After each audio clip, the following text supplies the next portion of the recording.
Hello friends, ഇന്ന് നമുക്കൊരു ചെമ്മീൻ roast തയ്യാറാക്കാം.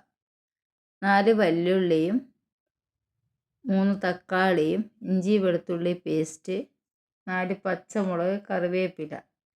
കഴുകി വൃത്തിയാക്കി വെച്ച ചെമ്മീനിലേക്ക് 1 സ്പൂൺ മുളക് പൊടിയും 1 സ്പൂൺ മഞ്ഞൾപ്പൊടിയും 1 സ്പൂൺ കാശ്മീരി മുളക് പൊടിയും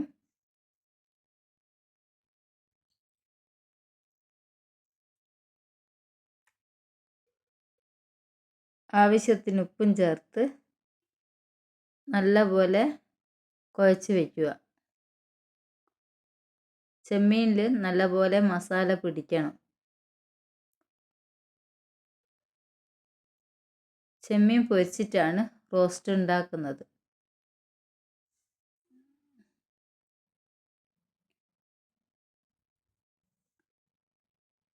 ഇനി നമുക്ക് ഒരു പാത്രം അടുപ്പിൽ വെച്ച് ഒരു 3 സ്പൂൺ ഓയിൽ ഒഴിക്കുക. അതിലേക്ക് പെരക്കി വെച്ച ചെമ്മീനിട്ട് നമുക്ക് പൊരിച്ചെടുക്കാം.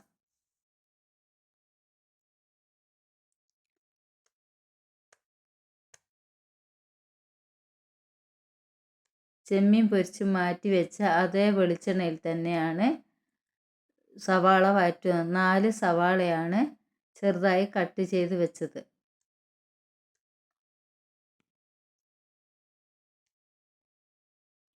സവാള നല്ലപോലെ വഴറ്റി കൊടുക്കുക.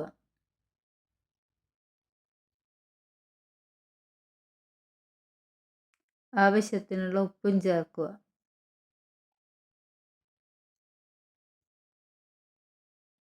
സവാള നല്ലപോലെ വാടി വന്നാൽ അതിലേക്ക് 3 തക്കാളി കട്ട് ചെയ്ത് വെച്ചത്, 1 സ്പൂൺ ഇഞ്ചി വെളുത്തുള്ളി പേസ്റ്റും 3 പച്ചമുളകും കറിവേപ്പിലയും എല്ലാം കൂടെ നല്ലപോലെ വഴറ്റുക.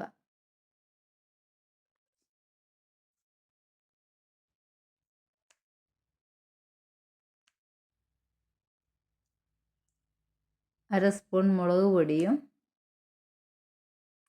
1 സ്പൂൺ മഞ്ഞൾപ്പൊടിയും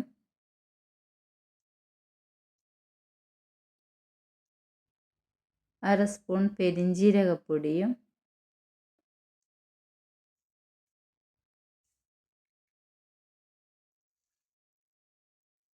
1 സ്പൂൺ ഗരം മസാലപ്പൊടിയും എല്ലാം ചേർത്ത് നല്ലപോലെ വഴറ്റുക. അതിനുശേഷം പൊരിച്ച് വെച്ച ചെമ്മീനും ഇടുക.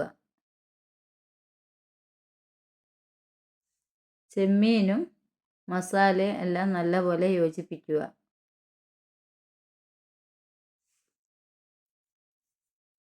അതിലേക്ക് 1 സ്പൂൺ കുരുമുളക് പൊടിയും ചേർക്കുക. വളരെ ടേസ്റ്റിയായ ചെമ്മീൻ റോസ്റ്റ് റെഡി. എല്ലാവരും ട്രൈ ചെയ്ത് നോക്കണേ.